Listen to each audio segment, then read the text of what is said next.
り解説。タブーギリギリの衝撃作。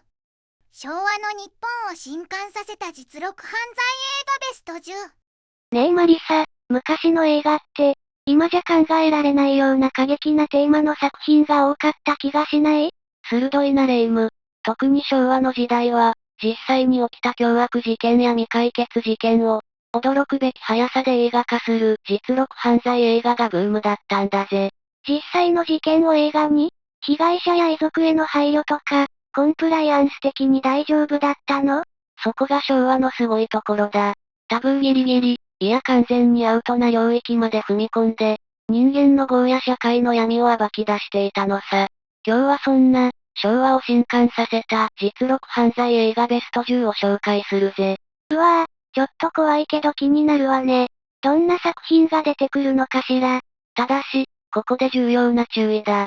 今回は映画の解説をする上で、実際の事件の真相や、映画の衝撃的な結末、つまりネタバレに深く触れることになる。なるほど、これから見ようと思っている人は注意が必要ね。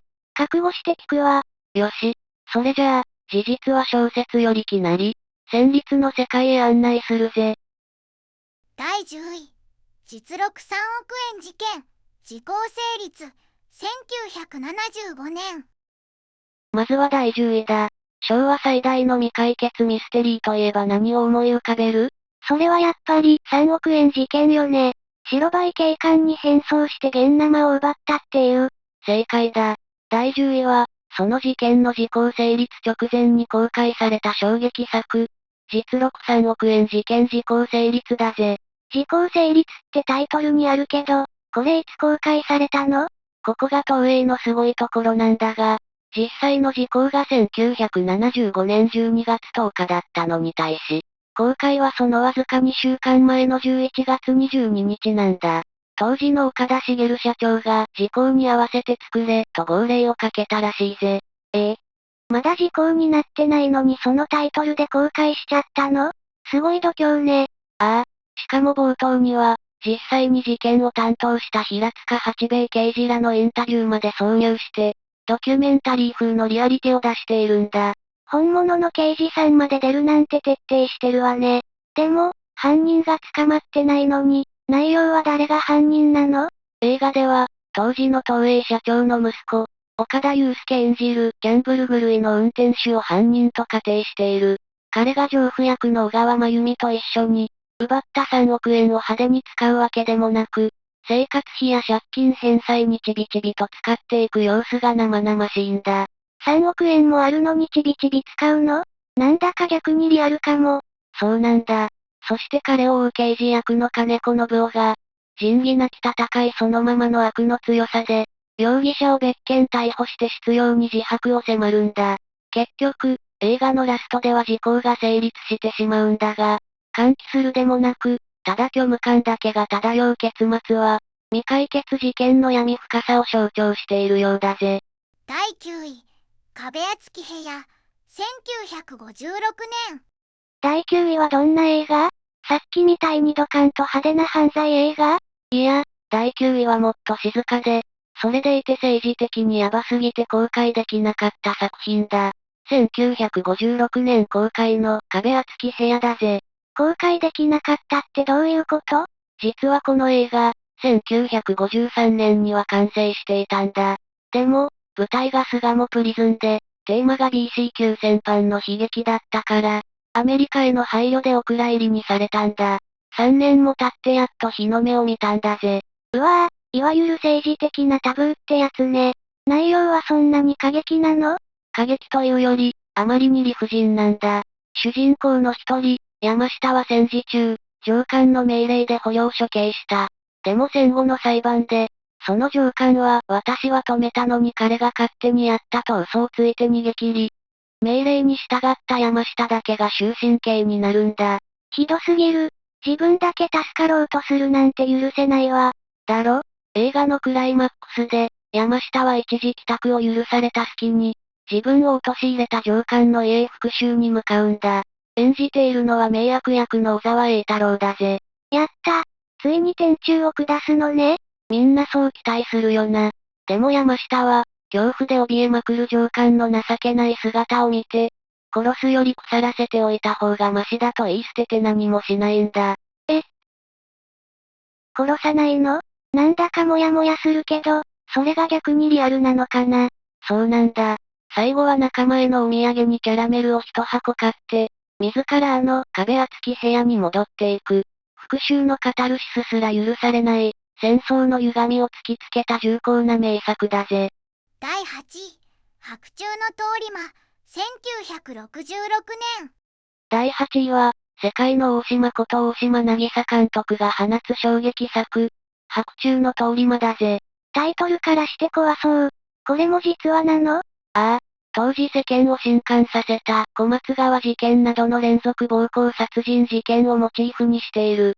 でも、この映画がすごいのは、単なる事件の再現じゃなく、犯人と被害者、そしてその妻の異常な人間関係を描いている点なんだ。異常な関係って？まず犯人の英介を演じるのは、ニヒルな悪役をやらせたら天下一品の佐藤圭だ。彼は欲望のままに女性を襲う通り魔なんだが、なんと自分の元中学校教師であるマツコと結婚しているんだぜ。先生が生徒と、しかも犯罪者と結婚するの？マツコ役の小山明子は恋愛は無償の行為なんて理想論を語るんだけど、現実はドロドロだ。英介は篠という村の少女を何度も襲うんだが、篠はなぜか警察に言わず、たくましく生き続ける。まるで大地の生命力そのものみたいにな。襲われても平気な顔してるの？なんだかすごい女の子ね。そうなんだ。篠役の川口小枝のふてぶてしいまでの生命力が圧巻だぜ。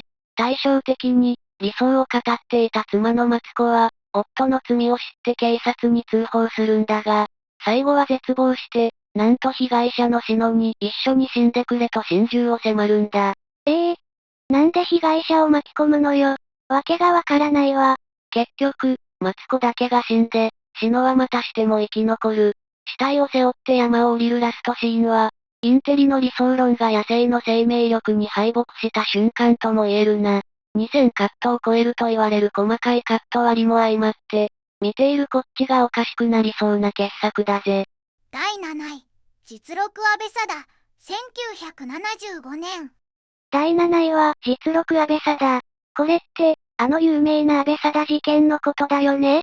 名前だけは聞いたことあるけど。そうだぜ。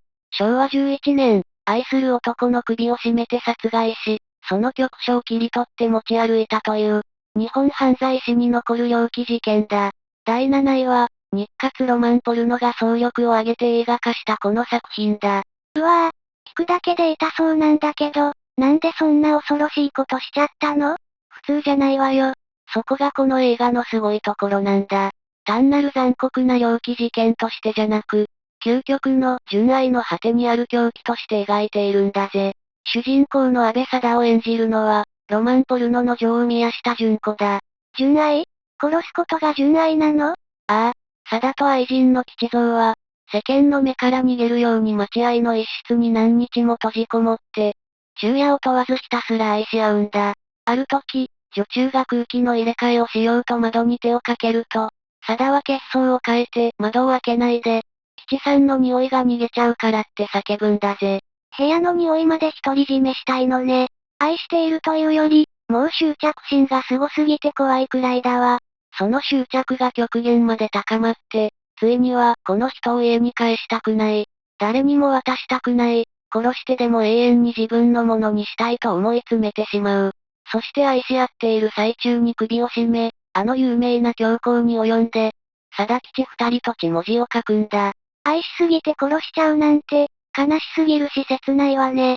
映画のラスト、逮捕された貞が、お前は誰だと聞かれて、不敵な笑みで、私は安倍貞よと答えるシーンがあるんだが、その表情が鳥肌ものだぜ。翌年に公開された大島渚監督の愛のコリーダと比較されることも多いが、ドロドロとした日本的な情念の深さではこっちが上だという声も多い。昭和の実録映画を代表する一本だ。第6位、帝銀事件、死刑囚、1964年。第6位は、帝銀事件死刑囚。昭和23年、銀行員12名が一瞬にして毒殺された、戦後最大のミステリーだ。一瞬で12人も毒殺って、そんなことが実際にあったの？想像しただけでゾッとするわね。ああ、映画の冒頭、衛生課員を装った男が赤痢の予防薬だと騙して、行員たちに毒を飲ませるシーンがあるんだ。男はピペットを使って、ずらりと並んだ茶碗に、まるで実験でもするように液体を正確に注ぎ分けていくんだぜ。うわぁ、想像以上に生々しい。みんなそれを信じて飲んじゃったの？その手つきがあまりに鮮やかで専門的だったから、誰も疑わなかったんだ。でも飲んだ直後、次々と喉をかきむしって苦悶し、重なり合うように倒れていく。この地獄絵図はトラウマ級の怖さだぜ。怖すぎる。犯人は捕まったの？警察は画家の平沢貞道を逮捕して、死刑が確定した。でも、この映画が恐ろしいのは、徹底した取材に基づいて、平沢は犯人じゃないかもしれないという視点で描かれていることなんだ。どういうこと？冤罪ってこと？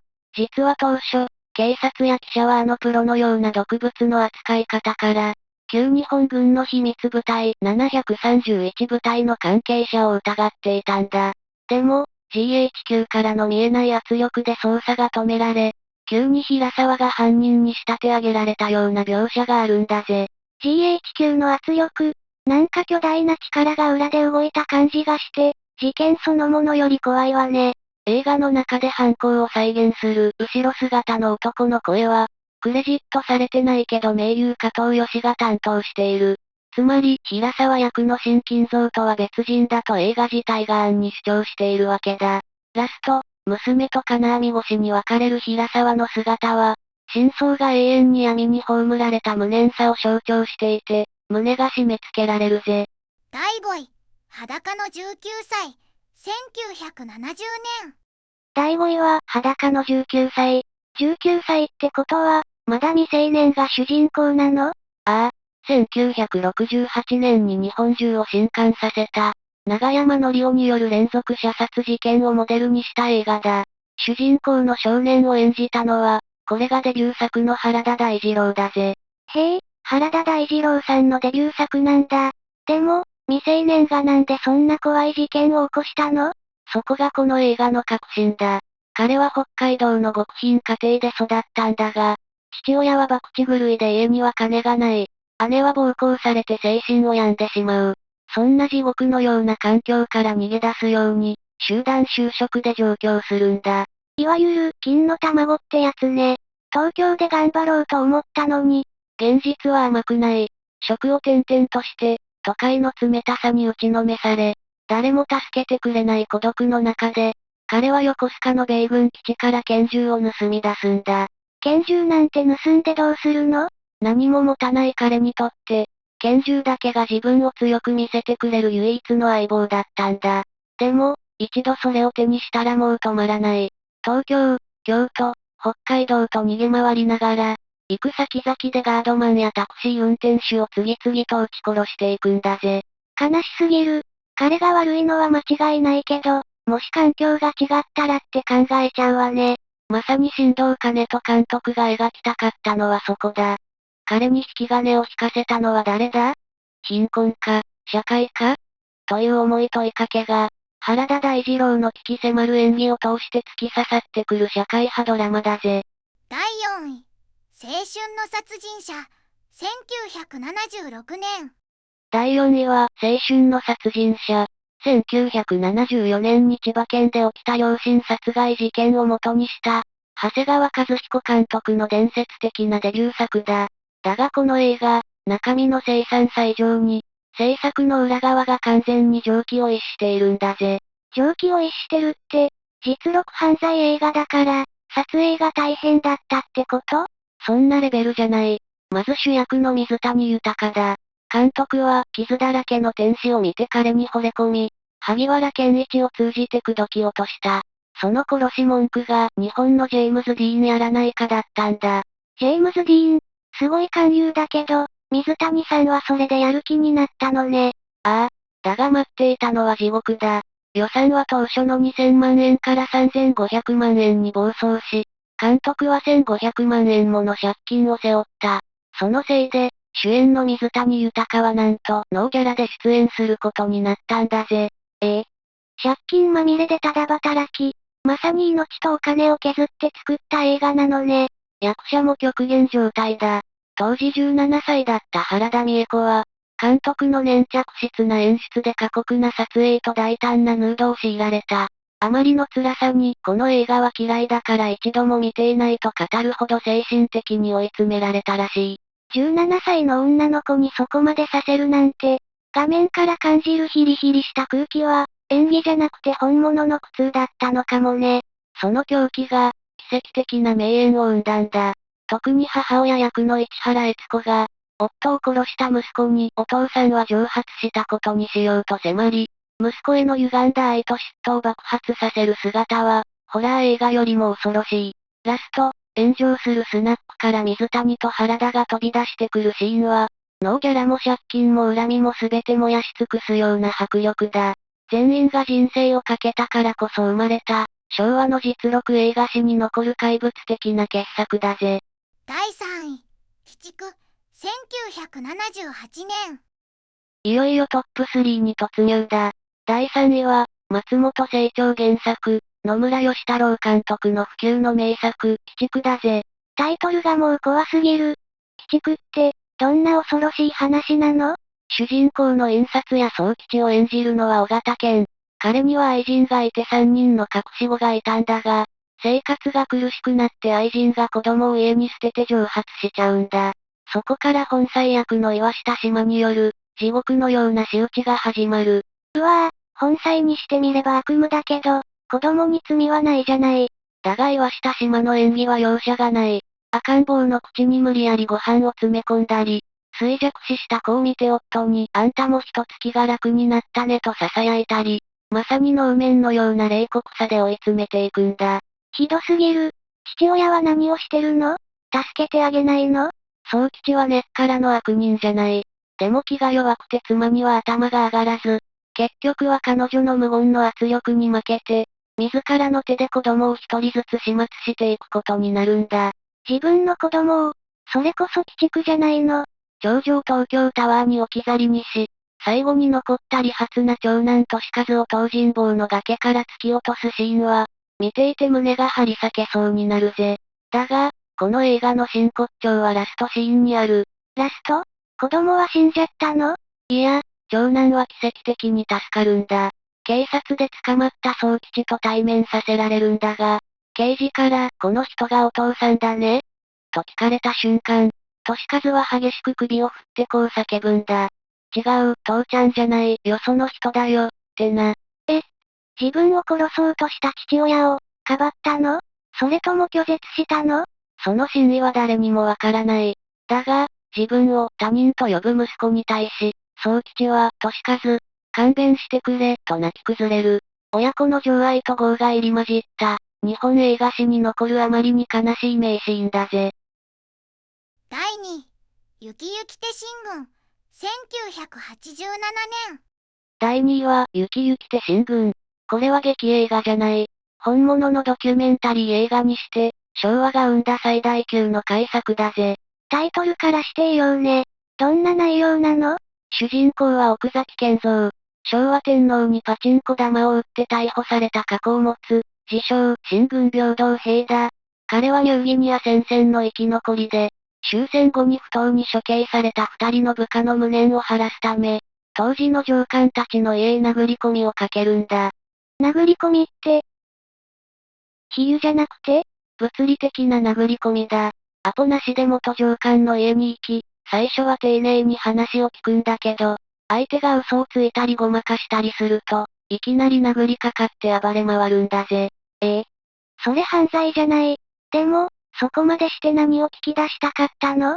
彼が追い求めたのは、極限状態の戦場で行われた人肉食の真実だ。